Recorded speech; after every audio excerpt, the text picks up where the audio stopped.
Hello, this is Jonna, and I'm here with a special episode of Storynory that Candlewick Press has kindly sponsored.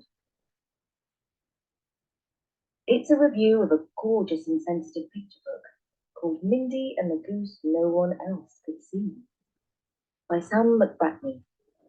This is how the book begins. Once there was a girl called Mindi who was afraid of something that no one else could see. This thing that she was afraid of, this thing that no one else could see, was a big goose. It came into her room as quietly as a thought comes into your head, and it stayed there for as long as it wanted to. When she told her dad about it, he said, "Oh, what? There's a goose in your room?" He searched high and low for the big goose, but he could not find it. Mindy's mum made fun of it. She waved a wooden spoon above her head and said, "Any goose that comes in here will get a smack on his silly bottom." Mindy thought the big goose might be angry about the wooden spoon. Mum and Dad shut the window tight. But windows, walls, and doors couldn't stop the big goose. It came and stayed as usual. "It's not real," her mum said. "Nobody has a goose in their room." "I do," said Mindy. "Well, you'll just have to close your eyes and make it not real," her mother said. Well, if you want to know what happens next to Mindy and the Big Goose, you can find out by reading the book. What I can tell you is that from the delicate and charming illustrations we can see that Mindy's goose looms large on her bedroom wall. I particularly like the way the curtains blow in through the window in a ghostly sort of way.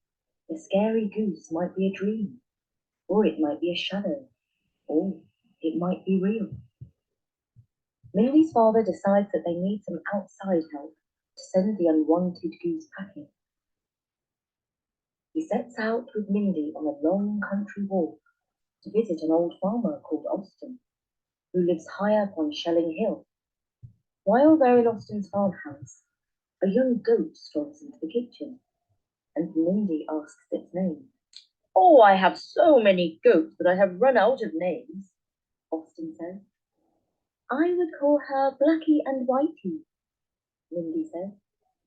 "Perfect," he responds. Mindy soon befriends Blackie and Whitey.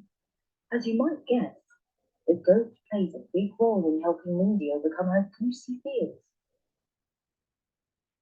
And in a nice twist at the end, Austin receives an unexpected reward for his wisdom and generosity. Mindy and the Goose is a sensitive and charming book for young children. There's a little more text than usual for a picture book, which makes the 40 pages ideal for reading aloud. The illustrations by Linda Ólafsdóttir from Iceland make the book even more lovable. Sadly, the Irish author, Sam McBratney, passed away last year before Mindy and the Goose was published. He wrote over 50 books in his long career and is perhaps best known for Guess How Much I Love You, which has been published all over the world. I'm delighted to recommend such a lovely book, and I hope that you have enjoyed this review. I have some good news for our long-suffering listeners. We've banished all noisy advertisements into oblivion. It's safe to enjoy a peaceful Storynory happily ever after. And if you are looking for a bedtime picture book, do take a look at Mindy and the Goose No One Else Could See by Sam McBratney. For now, from me, Jonna, at storynory.com. See you soon.